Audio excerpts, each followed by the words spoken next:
Përshëndetje të dashur ndjekës dhe mirë se vini në podcastin e radhës Rishtazi.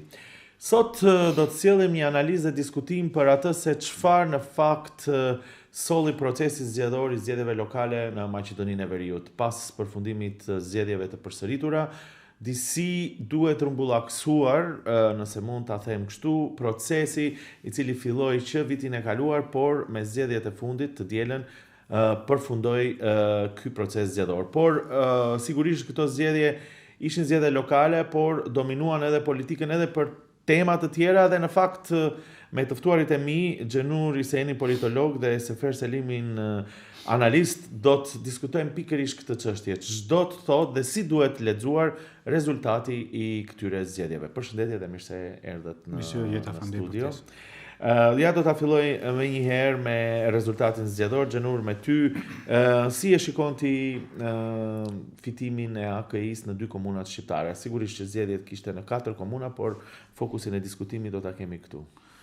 E para është rezultate të pritshme, sepse AKI edhe me 19 tetor kishte fitore gati se bince, por për një përqindje shumë të vogël, domethënë atë nuk arrit cenzuese dhe arritja atë avantazhin psikologjik të vetuesi, sepse edhe një fitore kaq të madhe atëherë ishte 16.000 me 4.000 në Gosivar, ishte gati se pamundur të përmbysë, domethënë pavarësisht me cilin kandidat, ajo fitore vetëm mund të ngushtohet në numra, por jo edhe të përmbyset, kështu që ato rezultatet e mbrëmshme ishin të pritshme për mua, por sidomos në Gostivar përbën një mesazh edhe për vetë drejtuesit e Vlenit, për disa, domethënë lidhur me perceptimin e elektoratit shqiptar për disa figura politike. Në këtë kontest rekomandohet që Vleni të ketë kujdes në të ardhmen në procesin e selektimit figurave që do të eksponoj. Absolutisht, do të thonë në figurë. Domethënë pse si e shikon ti se një figurë stër harxhume, stër konsumume, ai ka humbur domethënë 2 herë kur BDI-ja ka qenë në pikun e forcës së vet politike, domethënë nuk ka pas parti më të fortë në elektoratin shqiptar, ndërsa ai ka humbur zgjedhjet, sidomos tani kur kandidati i tij ishte një kandidat goxha i ri dhe shpesh edhe gjatë fushatës kam thënë që Valbon Limoni ka qenë kandidati një ndër më të mirë të AKI-s që ka pas, domethënë në zgjedhjet lokale, dhe për mendimin tim kandidimi i zotit Bejta nga ana e Vlen disi e ka spe edhe atë fitore të 19 tetorit që e korri Vlenin vitin e kaluar, sepse rezultati me ato komunat djeshtë është 10 me 5. Domethënë disi e ka zbe, e ka lënë në hije rezultatin e mirë që e pati ki koalicion me kandidimin e zotit Bejta në Gostivar, megjithëse ai ka shtuar vota, por prap humbja është humbja dhe rezultati është afro 8.000 vota dallim, që është një numër ja do ta diskutojmë edhe këtë. Sefer Selimi, një reagim i joti për rezultatet në bllokun shqiptar. Unë mendoj që kjo është një konfirmim i asaj që kemi thënë se fitoria në shumicën e komunave të kryebashkiakëve nga ana e Vlenit është kryesisht produkt edhe i faktorit VMRO. Në këtë rast VMRO-ja në Gosivar dhe në Vrapçish është minimal, nuk ka ndonjë peshë elektorale aq të madhe sa për të bërë diferencën, dhe kjo u vërtetu që nuk mundet të ndikojnë në vendbanimet ku janë dominancë shqiptarët dhe ku VMRO-ja nuk luan rolin kyç. Në gjitha rastet tjera, posaçërisht, unë këtu e veçoj gjithmonë Strugën, që është rast eklatant i favorizimit nga ana e partive politike maqedonase ndaj një kandidati të pavarur për të tjetërsuar vullnetin e shumicës shqiptare me dominancë në Strug kundrejt kandidatit të pavarur që sot është kryetar, dhe gjithsesi që ato vinë me fatura të cilat do duhen të paguhen, ashtu siç erdhi me faturën për zgjedhjen e kryesuesit Këshillit nga ana e VMRO-s. Edhe qytetarët maqedonës kanë të drejtë vote. Janë ndikuar nga subjekti politik nuk kontestohet kjo as pak. Jo, kjo nuk kontestohet. Rezultati është ai që është të njëjtën gjë kanë bërë edhe partitë shqiptare kur kanë tentuar të bëjnë negociata me partitë maqedonase për të kanalizuar votat në konton e tyre. Megjithatë, kësaj radhe ka qenë shumë ndryshe.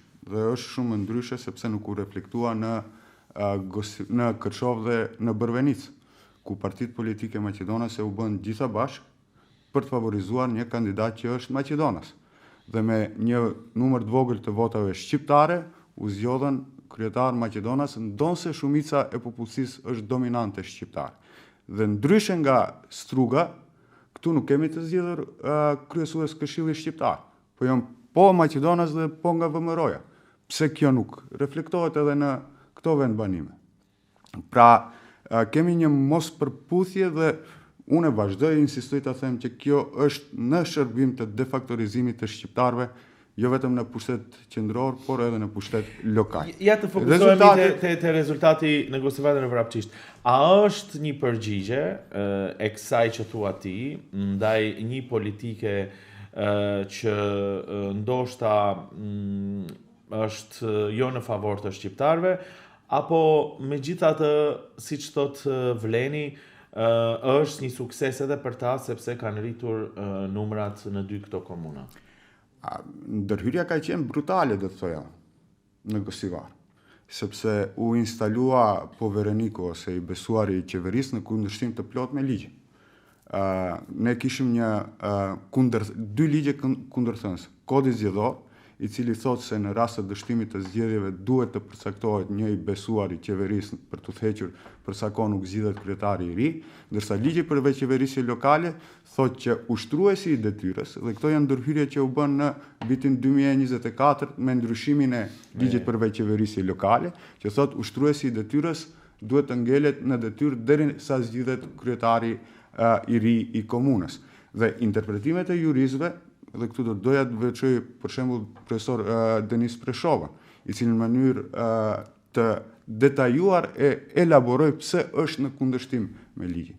Dhe këtu prandaj e them se është brutale, se e njëjta gjë ndodhi për shembull edhe në Mavrov, mirëpo në Mavrov u instalua si besuar i qeverisë kandidati i VMRO-s, që garonte në garë për kryetar. Ndërkaq që në Gosivar, po të ndiqeshte e njëjta logjik, duhet të vendoset ai që kishte më tepër vota, në këtë rast ushtruesi i detyrës. Dhe kjo u bë me tentim që të krijohet një polarizim më i madh dhe të ketë efekt, ajo të kthehet në efekt elektoral, gjë që pati një sukses të vogël. Kemi një rritje të vogël të votave, do të thoja unë, për kandidatin e Vlenit, mirë po jo mjaftueshëm për të përmbysur rezultatin, edhe për shkak të asaj se fushata u ashpërsua shumë më shumë se sa që ishte në... Ja edhe një koment për Nevzat Bejtën, sepse komentet janë të ndryshme. Ja një e dëgjuam që megjithatë Vleni do të duhet të sillte figura të reja dhe jo të shkoj të marrë figura të cilat kanë qenë të fuqishme të BDI-a, pavarësisht si mund të interpretohen. Nga ana tjetër, komentet janë se pikërisht figurat e tilla në fakt edhe sjellin një lloj dinamike dhe këtë duhet ta pranojmë.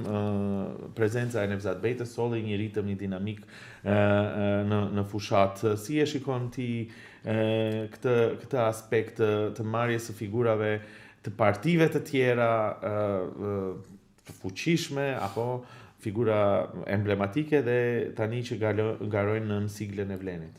Unë pajtohem me Xhenurin që Vlen duhet të jetë më e kujdesshme në përzgjedhjen e figurave politike. Vlen erdhi me premisën e ndryshimit dhe gjithçka që bëri dhe po arsyeton veprimet e VMRO-s, po e arsyeton nën këtë sigël, se ne jemi ndryshimi, jemi kundër BDI-s. Ndërkohë që shohim se Vlen është kthyer si një reciklues i figurave politike të BDI-s dhe figura për cilët kanë folur me të madhe dhe akuzuar për korrupsion, keqpërdorime e lloj-lloj akuzat të tjera, sot reciklohen dhe kthehen në Vlen si vlera të shtuara. Madje edhe vendosen në krye të proceseve. Dhe ky është një fenomen për mua pak i çuditshëm, nga prizmi i asaj se si është e mundur që një figurë që ka qenë e akuzuar, nuk them se ka qenë e korruptuar, nuk bëj akuzë pa pasur fakte, por është akuzuar deri dje nga vetë përfaqësuesit e Vlenit, si e korruptuar, si amorale, si keq përdorues, me të gjitha akuzat dhe gjitha denigrimet e mundshme publike ndaj atij personi, si me magji në momentin që del nga Vleni dhe i bashkohet, qoftë si mbështetje Vlenit, qoftë si figurë në këtë rast garuese apo si funksionar, automatikisht shpërlahet nga të gjitha mëkatet që ja kanë veshur më parë vetë ata. Dhe kjo është një fenomen që duhet studiuar dhe duhet i jepet më tepër vëmendje. Dakor, ky është rezultati, ju komentet i bëni, edhe në vrapçish kam përshtypjen që është e njëjta situatë, të njëjta deklarime fitore nga ana tjetër rritja e votave, por për ta bërë këtë analizë pak me idenë për të parë përtej, se si ti lexojmë këto rezultate, por edhe si ta shohim skenën politike shqiptare dhe jo vetëm, pas tablos tashmë të qartë. Ja pyetjen po e bëj. Ky riciklimi i figurave është një mungesë kuadrosh në gjithë skenën politike tonë, është një mungesë fantazie, nëse mund ta themi kështu, ose mungesë e sjelljes së figurave të reja, apo është thjesht një lloj dëshire për të përsëritur skemat e vjetra me idenë për të mbajtur pushtetin. Dhe e bëj këtë pyetje në kontekst edhe të rezultatit të përgjithshëm, kemi 10 komuna të fituara nga Vleni, 5 nga AKI-a, AKI-a ashtu siç është, dhe njëkohësisht me atë konstatimin se megjithatë në këshille fitoi AKI-a më shumë e më pak Vleni. Po, pikërisht për këto dukuri që e përmendni ju, kemi edhe apatin shumë të madhe të votuesi shqiptarë, edhe dje kishim domethënë një apati të atyre që nuk kanë dalë të votuar, pikërisht për këto figura që i përmendni edhe ju. Është shumë e vërtetë që të Vlen tash kur jemi fjalët atë e kanë hapur një derë. Tash kur them e kam hapur në derë ato për votuesit që kanë votuar më herët BDI nuk është problem, sepse secila parti dëshiron të josh votuesit të qetrës parti. Në këtë rast Vlen e hapur një derë për figurat më të larta, domethënë një ndër figurat më të larta të BDI-s të kalojnë, siç përmendi edhe Seferi, në Vlen, dhe kjo është ajo që sjell dëshpërim te votuesi i thjeshtë, sepse Vlen u votua me atë premisë që ta mundin, domethënë armikët përbashkët partitë që e përbëjnë koalicionin Vlen e kanë BDI-n që ta mundin figurat e BDI-s. Ndërsa tani ato figura jo gjithë, po kthehen si protagonist në koalicionin Vlen. A sjellën ato rezultate apo jo? Ndoshta edhe as pak nuk sjellën rezultate në këtë rast, përkundrazi sjellin dëshpërim. A i sjell kjo situatë më tepër sukses? A i sjell kjo situatë më tepër favor LDS-së, sepse Vlen ende nuk është kryer. Po ndoshta për shembull Izet Mexhiti këtu në këtë studio tha dyert janë të hapura, gjithë të zhgënjyerit e BDI-s le të vinte unë. Po mirë, është shumë legjitime të merr edhe votues të BDI-s le të vinte ata, por jo për figurat e kishte. Po ndoshta këtë lidhet edhe me luftën e brendshme brenda koalicionit Vlen, se kush duhet të jetë lider. Dhe ndoshta edhe kandidimi i zotit Bejta Ngostivar është për t'i treguar zotit Kasami se ja edhe un kam vota në njësinë tënde zgjedhore, domethënë tani sa i fitoi 7.000 vota. Ndoshta edhe ajo mund të jetë, por qytetari zakonisht e mba mend herën e fundit. Domethënë tani askush nuk flet për fitoren e Vlenit në muaj tetor, po flet për zhgënjimin se si mundet Nevzat Bejta të jetë kandidat i Vlenit, dhe kjo është ajo që penalizon më shumë, dhe kjo jep krah AKI-s që domethënë gjej shpallën fitore sikur të kenë fituar domethënë gjithë nivele republikane, jo vetëm Ngostivar edhe në Vrapçish, dhe ju jep krah që të kërkojnë zgjedhjet parakoshme parlamentare, sepse megjithatë Ngostivari është një ndër komunat më të mëdha në shtet.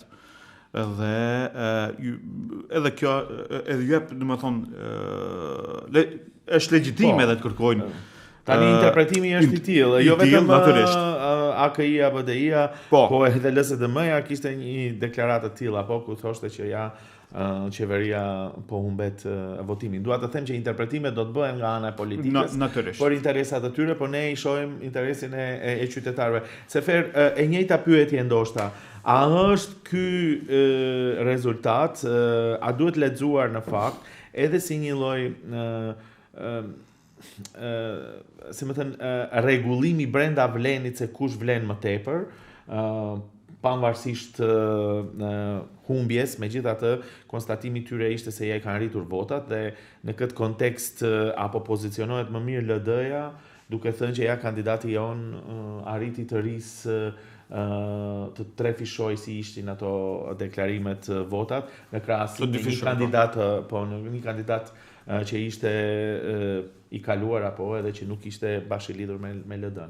Kjo është retorikë normale politike ku çdo kush mundohet të arsyetoj fitoren ose humbjen dhe gjej justifikime para elektoratit vet, megjithatë mesazhi është i qartë dhe sa i përket çështjes së ripozicionimit ose rikonfigurimit të vlenit dhe asaj shkrirjes së famshme në një parti të vetme, unë vazhdoj të mbroj konstatimin tim që vlen është një konglomerat ideologjish, vlerash të ndryshme, të cilët nuk i mban bashk as ideologjia, as interesi i përgjithshëm i qytetarëve, po i mban bashk interesi për të qenë në pushtet.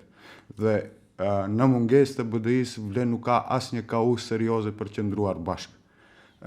Sepse aty kemi figura politike që janë plotësisht antagoniste njëri me tjetrin. Qoftë në pikpamjen e botës, qoftë në pikpamjen e politikës, qoftë në pikpamjen e veprimit politik, qoftë në pikpamjen e interesave kombëtare, ato kanë antagonizma të jashtëzakonshëm, por është pushteti dhe është urrejtja ndaj BDI-s që i mban së bashku si koalicion dhe unë nuk besoj që do të gjejnë forcën për të tejkaluar vetveten dhe për të bërë bashkë me një lider të vetëm.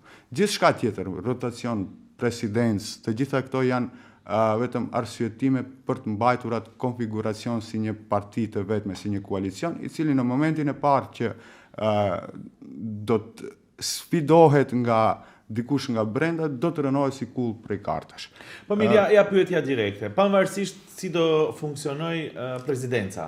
Në fund të fundit, ata grup njerëzish kanë të drejtë të vënë rregullat se si do të funksionojë ai grupacion, është e drejta e tyre, duan ta bëjnë me rotacion, le ta bëjmë me rotacion, por para se të vim te kjo, pyetja e madhe është a do të pranojnë të funksionojnë si një parti?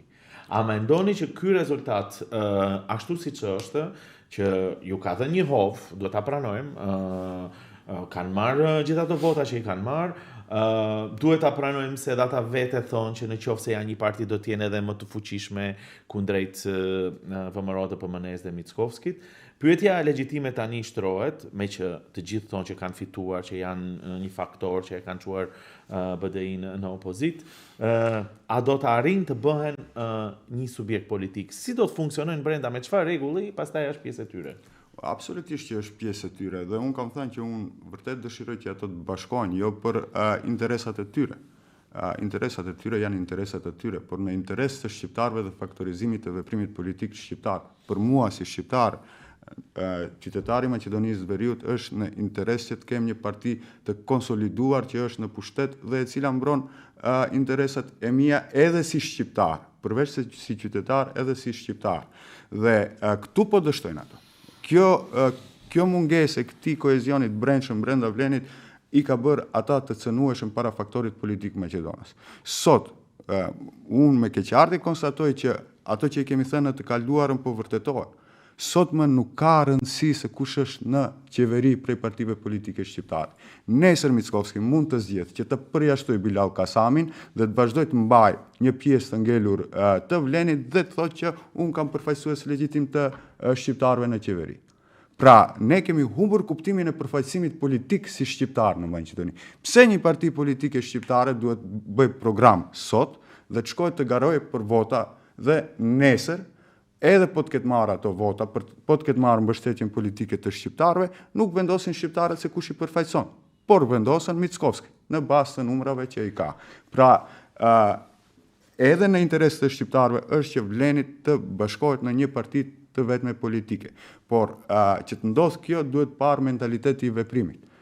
Dhe nëse e shohim mentalitetin e veprimit të Vlenit, ne e shohim jo vetëm që nuk ka të kaluar BD-izmin politik, por e ka thelluar edhe e ka fragmentarizuar dhe po e kopjon në mënyrën më të keqe të mundshme. Po kjo rezultat nuk do t'i nxite ta bëjnë në bashkimin? Po jo, sepse aty ke një, siç e thash, nuk është një parti që është e lidhur për ideologji ose interesit përgjithshëm. Aty kemi interesa klanore, partijake, politike, që janë komplet në antagonizëm me njëra tjetër. Ju shih një luftën e brendshme brenda soi që bëhet për punësimet partijake. Le që nuk e ndaluan partizimin e administratës publike, por e fragmentarizuan edhe më shumë duke bërë ndarje brenda soi. Sa punësime i takojnë alternativës, sa besës, sa LD-jes. Dhe unë jo a garantoj sot,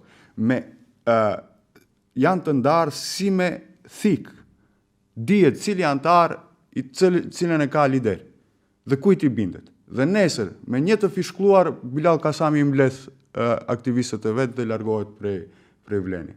Të njëjtën e bën edhe Izet Mexhiti.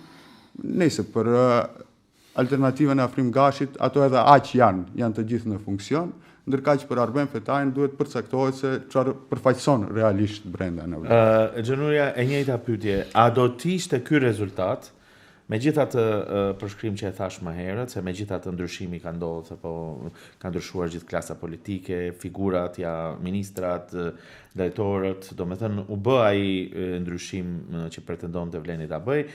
Megjithatë, edhe ky rezultat zgjedhor në zgjedhjet lokale, a është incentiv i mjaftueshëm që ata të bëhen një parti? Po, tani do të bëhen rezultati 10-5. Është të kthehemi pak edhe fushatës, sepse BDI këto zgjedhje lokale tentoi të shndrojë në zgjedhje parlamentare. Dhe qytetarët shqiptar ju thanë që BDI dëshirojnë ende ta mbajnë në opozitë edhe për pak kohë. Jo pse ndoshta janë shumë të kënaqur nga performanca e Vlenit në qeveri, por qytetarët i dënuan edhe një herë BDI-n. Nuk e dëshirojnë një BDI të tillë as me këto reforma kozmetike që i kanë bërë para një muaji. Tani, nga rezultati 10-5, është kjo një mesazh shumë i fuqishëm për krerët e Vlenit që duhet më shkruajnë një parti. Po, sepse jam mos e bindur se në qoftë se secili prej tyre 4 do të kishte garuar vetë në zgjedhjet lokale, nuk do të fitonte asnjë komunë. Do të thonë, brendi Vlen ka sjell vota dhe këta e dinë shumë mirë. Tani bëhet gara se kush qet i pari. Tani sistemi politik në shtet na ka imponuar çdo herë që lideri të vijë nga njësia zgjedhore numër 6, për arsye që gjithë e dim, për arsye se ajo sjell edhe deputet më shumë. E sidomos tani kur lufta më sekret publik është që po zhvillohet me zotit Kasami dhe zotit Izet Mexhiti, tani zotit Kasami ka fitu gati se gjithë pollogun, por edhe pa zotin Mexhiti nuk do të bërë ky rezultat për Vlenin në anën, domethënë, e Shkupit, se si do ta zgjedhin ajo, siç tha edhe Seferi, është çështja e tyre, sepse ne kemi, domethënë, edhe ajo presidenca me një kryetar, ne kemi edhe qeveri teknike me një kryeminist teknik, por pa asnjë lloj kompetence, domethënë dikush tjetër e ka fuqinë në qoftë se zgjedhin atë metodë të veprimit. Por në qoftë se nuk bashkohen qytetarët, ju thanë shqiptarët që i duhen kështu të bashkuar. Po, edhe shumë e vërtetë është që Vleni duhet të jetë në parti për të mirën e shqiptarëve, pa pikë diskutimi, se kështu edhe do të hiqet ajo mundësia që pala maqedonëse të kalkulojë me secilin prej tyre, edhe të bisedojë veç e veç. Edhe të ketë atë komunitetin e kalkulimeve, jo për interes tonin, por për interesat e veta, do me thonë, që ato i kanë në pushtet. Kjo duhet të vijë natyrshëm dhe është bërë disi pak monoton kjo temë, do me thonë, gati 4-5 muaj edhe tash është rrit presioni, por është rritur pak edhe për fajin e tyre, sepse atë edhe në fushat thanë që pas zgjedhjeve lokale do të nisë procedura e përshpejtuar e shkrirjes. U mendoj që zgjedhjet e qofshin parakoshme në qoftë se i kemi, apo zgjedhjet e tashme lokale, Vleni do t'i pret me një kryetar se me çfarë modeli nuk e dim, por ato janë të vetëdijshëm. Dhe në qoftë se këtë nuk e bëjnë, do me thonë keq ju shkruhet.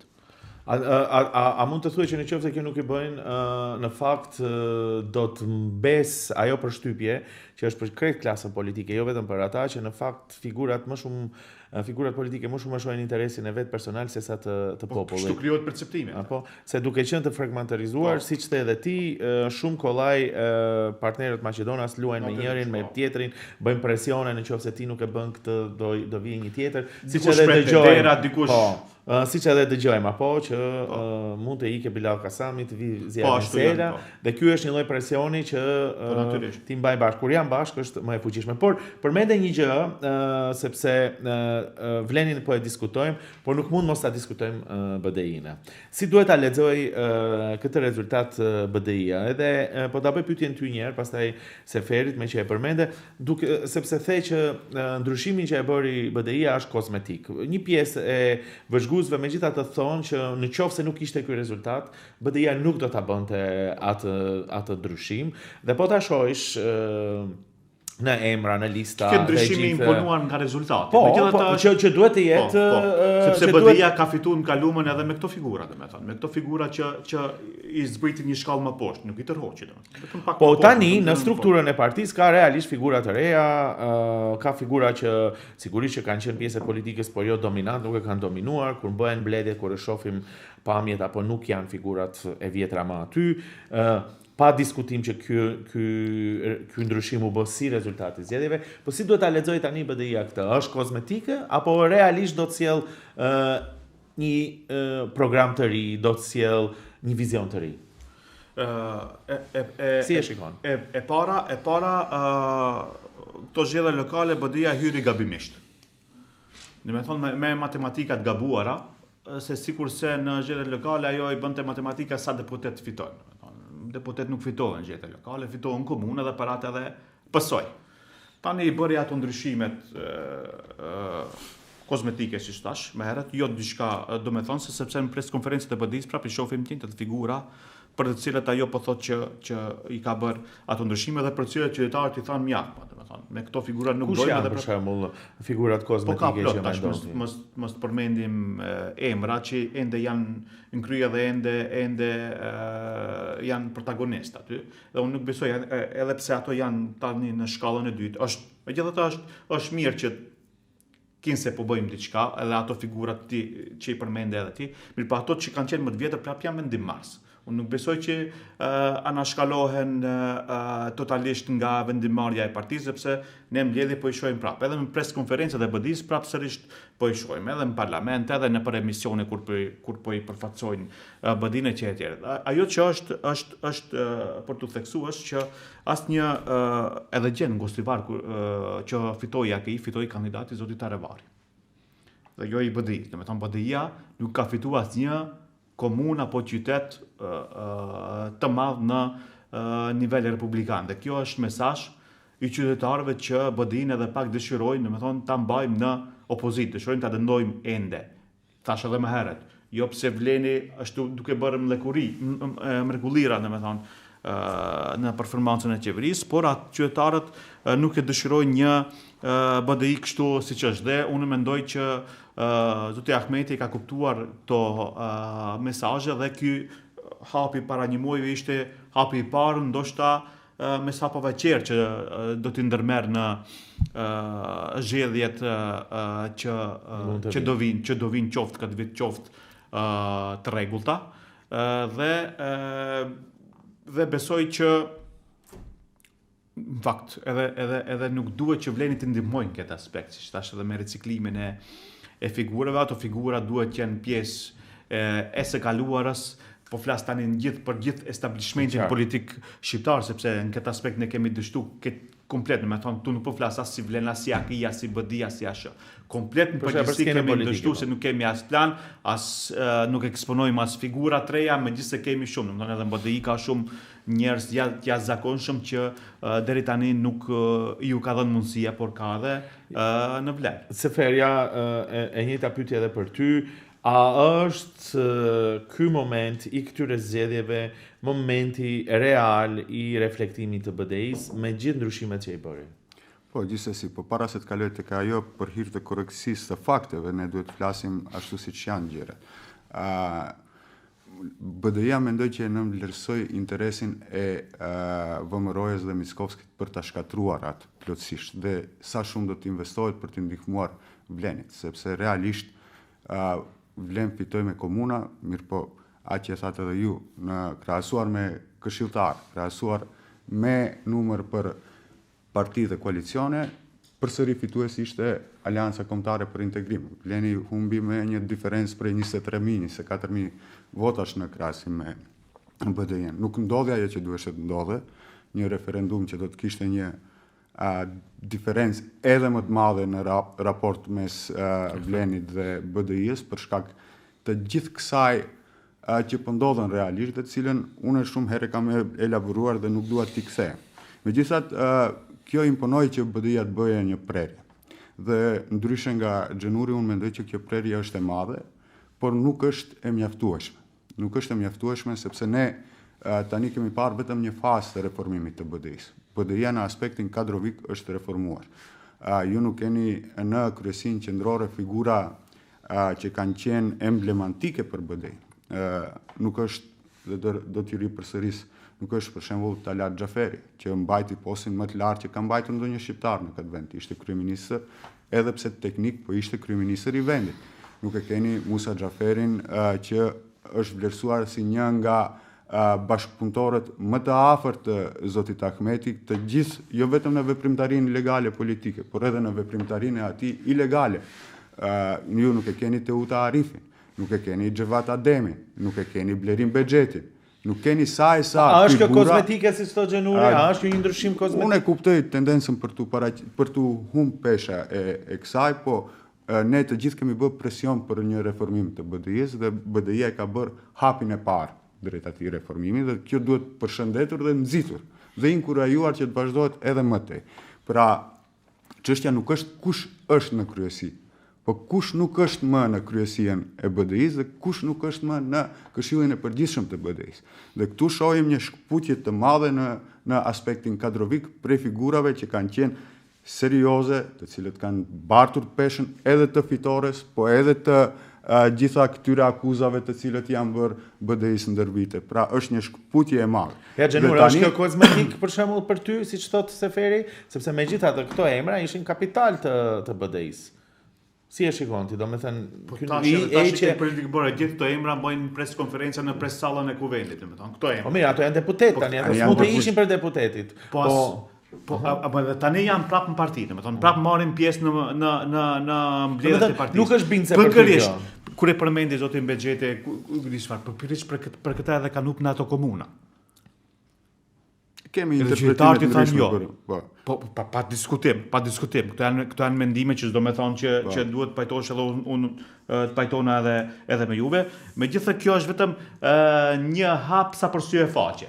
Sa do të ketë hapa tjerë më radikal, do të thonë duhet të ndryshojë në mënyrë radikale. Do të thonë qytetarët nuk kanë mësuar, ishte krijuar një farlloj perceptimi se BDI-ja është e pathyeshme, edhe se vetëm përmes BDI-s hyhet në pushtet. Kemi qenë ndër qytetarë, do të thonë BDI-ja zgjer kanë qenë në pushtet, disa parti të Vlenit kanë qenë në bashkëqeverisje, edhe ky mit është shtyt, do të thonë BDI-ja nuk është e përmes VMRO-s. Tani jo. Tani e përmend se Fera dallimin 20.000 vota, 17.000 vota që ka pas për këshilltar, atëherë se demek prap ka qenë fituese.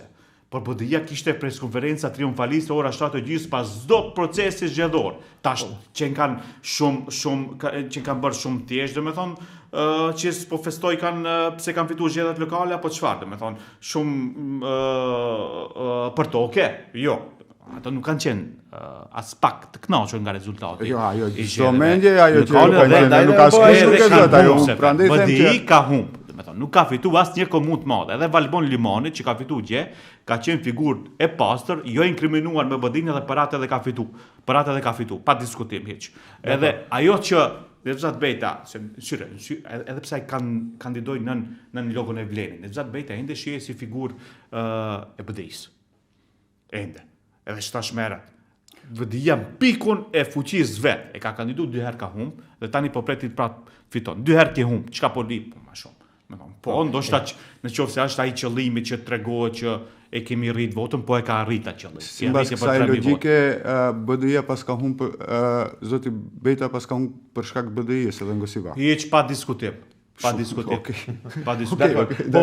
Po ja ta kanalizojmë në atë edhe që ti the Sefer se një pjesë e shohin kozmetike ndryshimin e BDI-s, një pjesë tjetër e shohin fillimin e një ndryshimi të madh, po edhe ti the që duhet treguar më tepër. Për çfarë duhet të bëjnë për më tepër?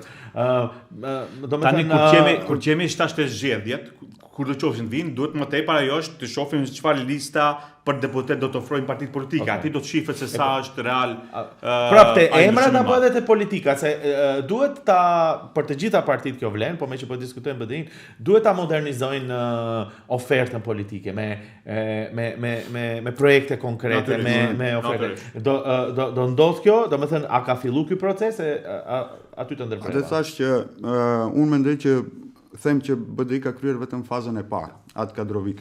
Dhe unë pres dhe i inkurajoj edhe publikisht, edhe sa herë që ka mundësinë ti inkurajoj edhe privatisht, që në BDI-ja duhet të te kaloj BDI-n e këtyre 24 viteve dhe duhet të kthehet në një parti moderne, funksionale, shqiptare, e cila të gjithë veprimin e vet nuk do ta mbështesë vetëm te figura Ali Ahmetit.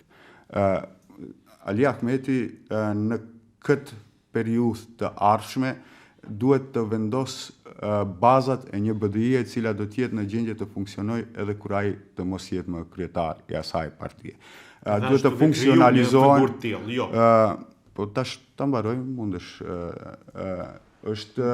Duhet funksionalizohen të gjitha trupat partijake brenda, forumet rinore, forumet e gruas, sekretariatet e brendshme, duhet të funksionalizoj qendrën mediale për komunikim, duhet funksionalizoj qendrën analitike e cila do të merret me analizë të politikave dhe të gjitha trendeve, duhet funksionalizoj grupet punuese brenda të cilët do të japin sugjerime për ndryshime politike, për politika, pra duhet të krijohet një mekanizëm funksional, një organizat funksionale e cila prodhon ide, prodhon kritika, ndjek punën e qeverisë, ka ofertën për të qenë në qeveri dhe e cila do të mundet të shkputet nga varësia e plot që ka tek figura e Ali Ahmetit, e cila në këtë moment thuaj se të ka një konsensus të plot në publik, mungesa e tij do të rënonte komplet partinë politike dhe nuk do të ishte në gjendje. Pra, zoti Ali Ahmeti duhet të punoj për trashëgiminë e vete politike në momentin kur nuk do të jetë skene e partisë. A do ta bëj këtë, a nuk do ta bëj, u takon sërish atyre. Unë, ashtu si për Vlenin që uroj që të bëhet një parti politike, uroj që edhe BDI-ja ti thelloj dhe ti vazhdoj këto reforma. Tu pajtohem plotësisht. Dakor. Edhe në fund atëre, në leximin e këtyre rezultateve doli ajo që edhe flitet edhe për flitet, por edhe u kërkua nga AKI-ja, nga BDI-ja zgjedhje të parakoshme. Mendon që do të ketë zgjedhje të parakoshme? Në fakt qytetarët e gjithë thonë boll me zgjedhje, hajde të bëhet diçka, kanë kaluar 2 vjet dhe kur kthehesh mbrapa, çka ka bërë kjo qeveri për 2 vjet? Ka folur gjithmonë për zgjedhje, zgjedhjet mbaruan. Do të hyjmë prapë në një cikël zgjedhor? Po, është legjitime që opozita të kërkon zgjedhje të parakoshme, por këto disi edhe po i paralelmon edhe vetë kryeministri me disa deklarata të tij ku po thotë që ndoshta mund të plotësohet dëshira opozitës për të pas zgjedhje të parakoshme. Sidomos me takimin që e ka thyer, domethënë që e ka ftuar be liderët pas 2 ditëve ku do të diskutohet disa ligje që kanë ngecë edhe çështja e qeverisë teknike. Unë mendoj që asaj rrugë jeme me gjithë se qytetarët, por shumë e vërtet që janë stërblodhur nga zgjedhjet kemi gati se çdo vit. Por mendoj që ai takim pikërisht për këtë çështje ndoshta do me thënë, ti thua që edhe VMRO-ja, edhe kryeministri disi dëshiron zgjedhje të parakoshme. Po dëshiron se ai është në pozitën më komode nga gjithë eksponentët politikë në vend, sepse e para nuk ka opozitë te Maqedonës dhe ai mendon që me zgjedhje të parakoshme, sidomos tani kur unë mendoj që do të rritet edhe presioni i faktorit ndërkombëtar sa i përket çështjes së ndryshimeve kushtetuese, mendoj që ta siguron edhe një mandat më pastaj, domethënë të zgjidh këtë çështje në imponuar të ndryshimeve kushtetuese. Sefer do të kemi zgjedhje të parakoshme? Me ç'duket jemi nis asaj rruge, kjo përfliteshte edhe para zgjedhjeve lokale, mirë po atëherë përfliteshte më tepër si produkt në qoftë se do të kishin dalë pritshmëritë e koalicionit të Aleancës Kombëtare për Integrim që do të arrisin presionin ndaj qeverisë për të shkaktuar zgjedhjet parakohshme, tani duket se kjo vjen si interes i vetë kryeministrit. Dhe këtu ka më tepër fakte pse kjo i konvenon më tepër zotit Mickovski. E para njerë pajtojmë që mungesa totale e opozitës maqedonase i jep një komoditet që ai thye në zgjedhjet parakohshme. E dyta, Mickovski ka marrë mandatin e tij të fundit si kryetari vëmëror DPMN-s dhe nuk besoj që do doje të ngelet vetëm edhe 2 vite kryeminist. Pra kjo do të shkojë në funksion të le të themi njësimit të postit të kryetarit të VMRO-s dhe postit të kryeministrit. E treta, ne jemi duke rrëshqitur drejt një krize thellë ekonomike. Të gjithë indikatorët tregojnë që situata makroekonomike e vendit është mjaft fragile, është mjaft e cënueshme. Kemi inflacion të jashtëzakonshëm dhe kjo ndjehet çdo ditë më tepër tek qytetarët. Bllokimi i perspektivës europiane e ka lënë vendin të kërkojë alternativa tjera të financimit dhe kjo e shohim që bëhet përmes një kredie, një huamarrje që është $6 miliard që kërkohet të merret në Britaninë e Madhe përmes bankave komerciale të cilat do të vinë me kamata të cilat janë ndryshe nga ata prej institucioneve ndërkombëtare të financimit.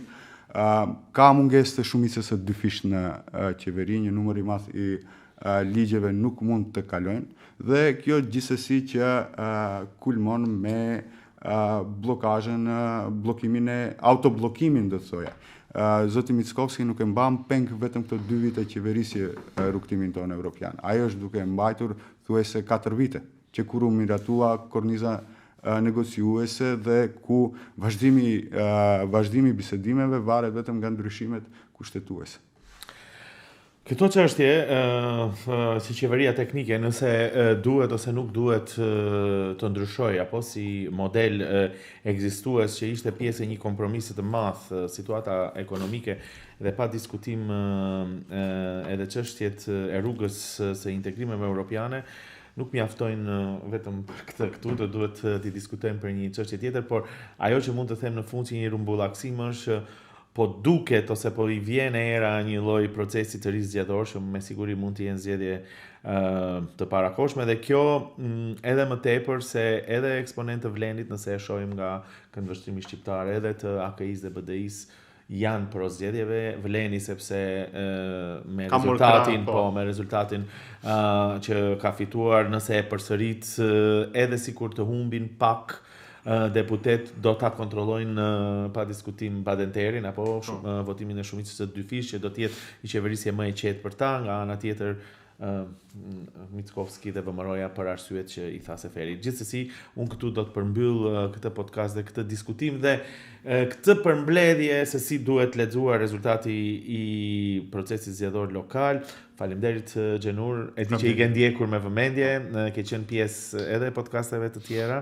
Faleminderit edhe ty Sefer, gjithashtu e di që i ke ndjekur dhe ndoshta të dy jeni të stër ekspozuar, por nga ana tjetër, duke qenë pjesë e thellësisë të analizës, mendoj që edhe ne bëm një analizë të duhur. Faleminderit edhe një herë. Të dashur ndjekës, ne do të rivijmë sërish me podcastin e radhës, deri atëherë, mirupafshim.